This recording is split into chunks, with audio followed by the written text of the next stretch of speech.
Hi అండి. Welcome back to Shailaja's kitchen. ఈరోజు మనం చేపల పులుసు చేసుకుందాం. ముందుగా ఆయిల్ వేసుకుందాం. ఆయిల్ వేసుకున్న తర్వాత ఆనియన్, పచ్చిమిర్చి, కరివేపాకు వేసుకొని ఫ్రై చేసుకుందామండి. అవి ఫ్రై అవుతూ ఉంటాయి. అందరూ ఒక్కొక్క రకంగా చేస్తారండి చేపల పులుసు. నేనైతే ఇలాగ చేస్తాను. మా ఇంట్లో మేము ఇలాగే తింటాము. ఆనియన్స్ ఫ్రై అయిన తర్వాత ధనియాలు, కొబ్బరి, వెల్లుల్లి పేస్ట్, అల్లం వెల్లుల్లి పేస్ట్ కూడా వేసుకుందాము. ముందుగా వేసుకున్న పేస్ట్ ఏమో మనకి గసాలు, ధనియాలు పేస్ట్ అండి. ఒక చెక్క, 2 లవంగాలు అలా వేసుకుని అదొక పేస్టు. ఇది వచ్చేసి అల్లం వెల్లుల్లి పేస్ట్, అదొక 2 స్పూన్స్ వేసుకుందాము. వేసుకొని అది కూడా బాగా ఫ్రై చేసుకుందామండి.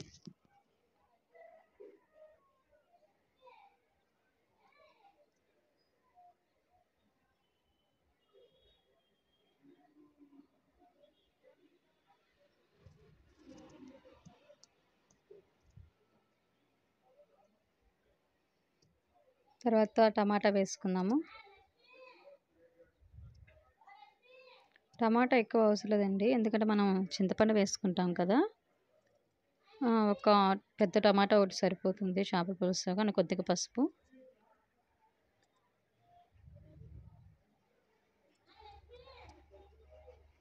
కల్లుప్పు వేసుకున్నానండి. ఆల్రెడీ మనం చేపలకి పట్టించుకున్న ఉప్పు, కారం అవన్నీ వేసుకొని చేపల్లో పట్టించుకున్నాం. అండ్ తర్వాత 2 టేబుల్ స్పూన్ కారం వేసుకున్నాము.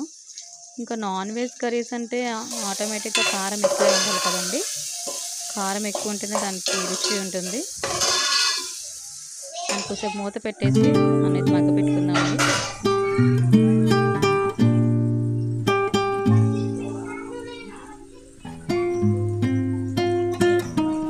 చేపలు కూడా వేసేసుకుందాం.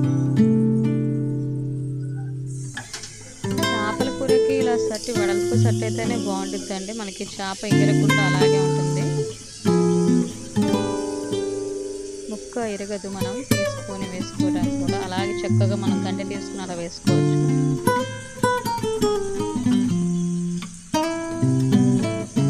ఇలా వేసుకుందామండి. వేసుకున్న తర్వాత ఇది కూడా మూత పెట్టేసి మనం మగ్గ పెట్టుకుందాము.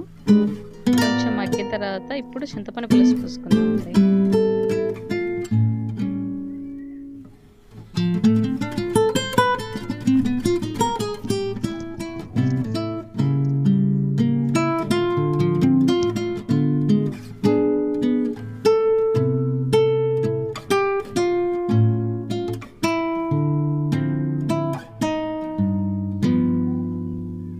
మూత పెట్టి మగ్గిన తర్వాత చింతపండు పులుసు పోసుకుందామండి మనం.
కొత్తిమీర వేసుకుంటే అరోమా వేరు కదండి.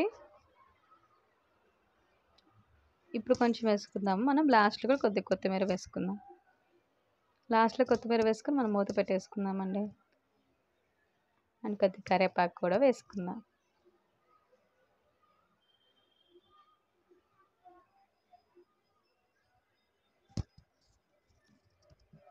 ఇందాక కల్లుప్పు అన్నాను కదండీ!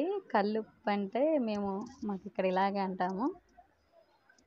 మామూలుగా అయితే మీరందరూ రాళ్ళుప్పు అంటారు. మా పెద్దవాళ్ళు ఇక కల్లుప్పు అంటాం, వాళ్ళు అలవాటు చేశారు. మాకు అలాగే అలవాటయింది.